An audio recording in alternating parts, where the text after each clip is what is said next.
In this video, I want to help you improve your grip strength. We're gonna go over some principles, different styles of grip, and what it means to have a strong grip based on your body weight. Usually when we think of grip, we think of, a strong handshake or being able to close a gripper. This is the trainer. It's not very difficult. It's Captain's Crush if you've ever used one of these before. And this is just like the basic way that when we think of relative grip strength, we're thinking, oh, I'm just able to close my hand in a really strong fashion. But there's so much more that goes into that, and I'm going to try to cover a few things that will help you in your training. In short, tendon tensile strength is just how strong your tendons are. But the relationship between tendon tensile strength and tendon density to actual grip strength is very important, because the stronger and more dense your tendons are, the more load your muscles can put on those tendons to create force. Your body recognizes when you have weak tendons, for the most part. Usually, they will only let you pull on your tendons to a certain level or have like a certain cap on them to prevent them from rupturing. So what that means is the stronger your tendons are, the harder your muscles can pull on those tendons. The more your body will allow you to pull on those tendons and create force. And in my experience with talking with rock climbers and testing their grip strength and whatnot, a lot of it comes down to genetics. Some people are born with more dense tendons, stronger tendons than other people, and it's really tough to train your tendons because it takes so long. They have very little circulation, so it takes a very long amount of time to train your tendons. But you can do it. It just takes time. Like, I know people who have never trained grip strength before, yet can pull 220 pounds on a grip strength caliper, which is insane, especially for like a 140-pound person. That person is incredible when it comes to grip strength to body weight strength ratio. Anyway, all I was getting at was tendon tensile strength is very important when it comes to grip strength. Now, how do we train tendons? Basically with any action that loads them. The amount that you load them, like put resistance on them, whether you use a hangboard, you can use something like these little flat ledges. Let me snag one real quick. So if you see here, this little Metolius training rung has a 38 millimeter, a 20 millimeter, and a 15 millimeter, yeah. And all that is the depth of the ledge that you're able to hang from. So obviously, smaller the millimeter, the less actual amount of finger you can get on there. And then 20 mils even more. And then this is basically like pretty massive in a rock climbing sense. There is no set principle. There's a lot of people talking about there where they do these things called no hangs, where you pick up weight off the ground and you kind of hold it with your hands, which I do those. I do pretty much everything you can think of when it comes to training. I haven't found something that's the most efficient, but I wanted to cover some of the things that I do to strengthen my tendons. So like I was saying earlier, a no hang is just grabbing onto a ledge, picking up some amount of resistance, and then holding it for a random amount of time or a set amount of time, whatever the case is. A lot of people hold it till failure, and then putting it back down. This is what a no hang is in climbing. I do these, they're great. But again, let's not limit ourselves to one specific method. This is just one. I wanted to show you what no hangs were. They're very good for tendon strength. The rep scheme can vary. The resistance is going to vary depending on where your strength levels are. But this is number one when it comes to increasing strength and tendon density. Now, method number two could just be dead hanging on a bar. And all dead hanging on a bar means you're just holding onto the bar and you're resting your fingers on the bar. Okay, if you're gripping like this, it's more working out the muscles in your forearm, but if you're hanging by just your fingers, you are increasing tendon density and overall grip strength. I would say dead hangs are more of a beginner exercise, but they do help, and I do them when I'm super fatigued. You can always, even as an advanced climber, grip strengther, whatever you want to call it, workout enthusiast, you can always result back to the basics to get the most out of your workout as possible. You don't always have to be doing advanced movements.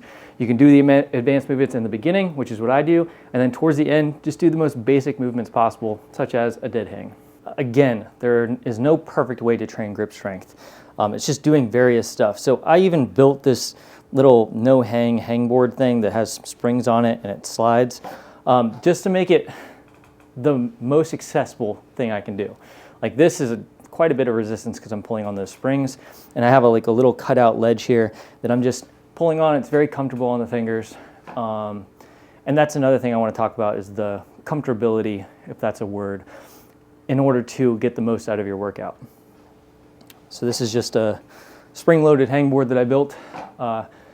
One of the things with creating tendon strength and grip strength is you have to train it a lot. So I wanted to build something that made it extremely accessible to me. You can do this with a rubber band and a little bit of a hangboard. So if you have like those little campus Metolius rungs, you put a rubber band underneath your feet. Very similar to this. I just wanted something that was more stable and that I could just pull out whenever I needed it.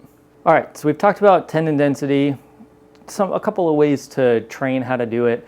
You can mimic that in any way. You can dead hang. I tell people to dead hang on a flat surface. So like just get a piece of wood and put it on your pull-up bar. It's just like this. It's just making it more accessible to you because not everybody has grip strength stuff.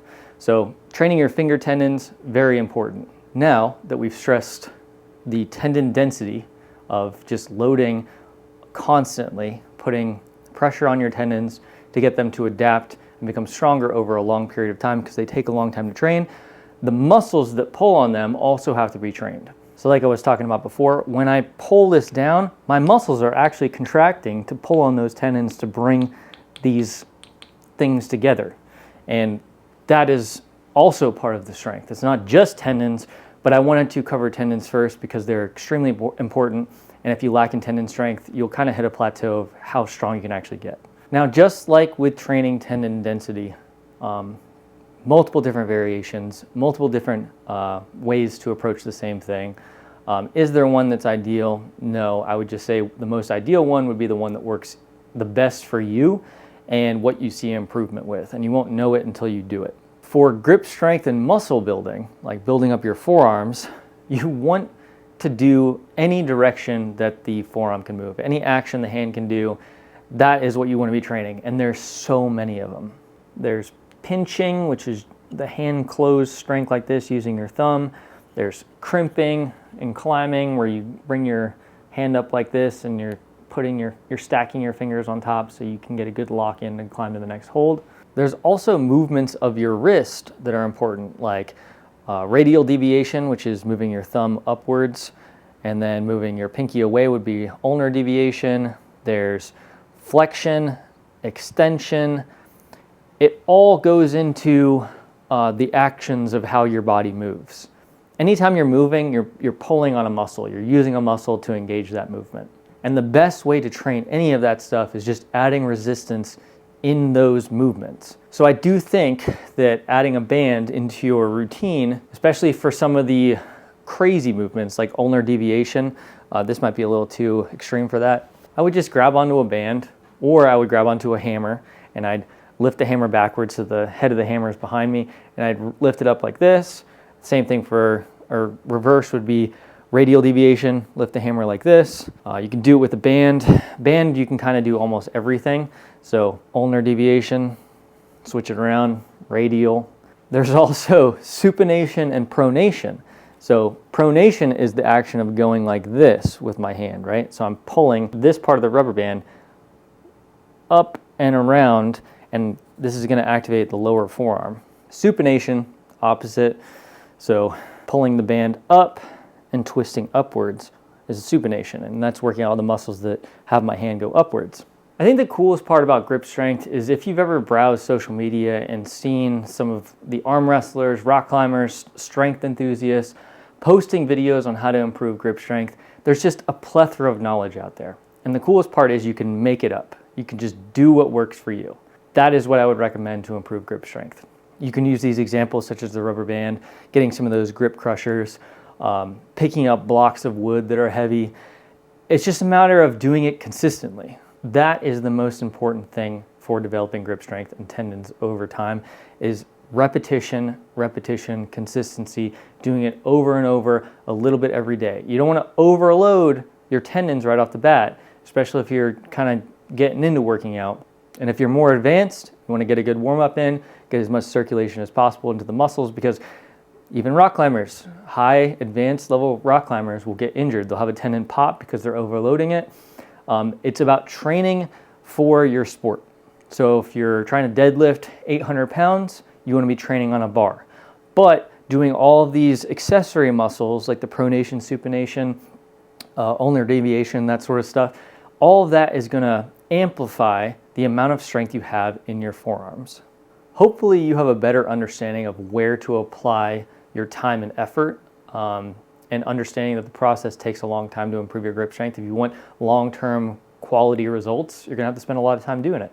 I will leave you, however, with one of my favorite exercises that I've done for grip strength, because what I'll notice is I'm super focused on where my weaknesses are in my grip strength. And I noticed that my pointer finger and my thumb, so my pinch strength and my crimp strength on my pointer finger side, are a little weaker than the rest of my hands. I like doing back three, if you know what that means in climbing sense. It means I like hitting stuff, and if only these three fingers stay on, that's like a really solid position for me. It's when I put my pointer finger on, it's just not comfortable in the full crimp position. It's getting a lot better than it was due to this exercise, but this exercise will help increase your overall hand strength, and it's an insane forearm flexion and finger strength exercise. So I will leave you with this, and I'll show you what that looks like.